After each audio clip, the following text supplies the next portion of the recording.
Theni collector அலுவலகம் முன் 9ஆம் தேதி பகல் 11 மணி அளவில் தமிழக மக்கள் முன்னேற்றக் கழகம் சார்பில் மாபெரும் கண்டன ஆர்ப்பாட்டம் நடந்தது.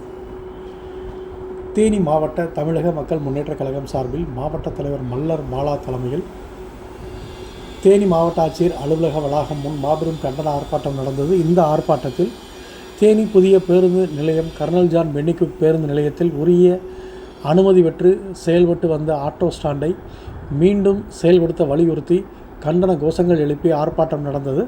இந்த ஆர்ப்பாட்டத்தை தொடர்ந்து தேனி மாவட்ட ஆட்சியரிடம் மனுவாகவும் வழங்கினர்.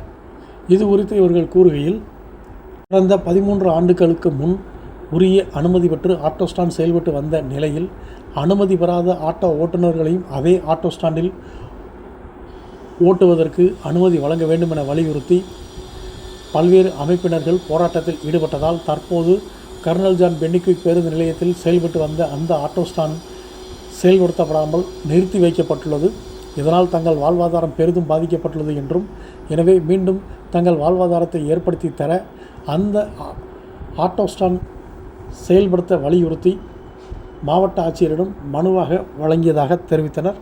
இந்த நிகழ்வில் தமிழக மக்கள் முன்னேற்றக் கழக மாவட்ட, மாநில, நகர, ஒன்றிய நிர்வாகிகள் மற்றும் ஆட்டோ ஸ்டாண்ட் நிர்வாகிகள் என ஏராளமானோர் கலந்து கொண்டு கண்டன கோஷங்கள் எழுப்பி ஆர்ப்பாட்டத்தில் ஈடுபட்டனர்.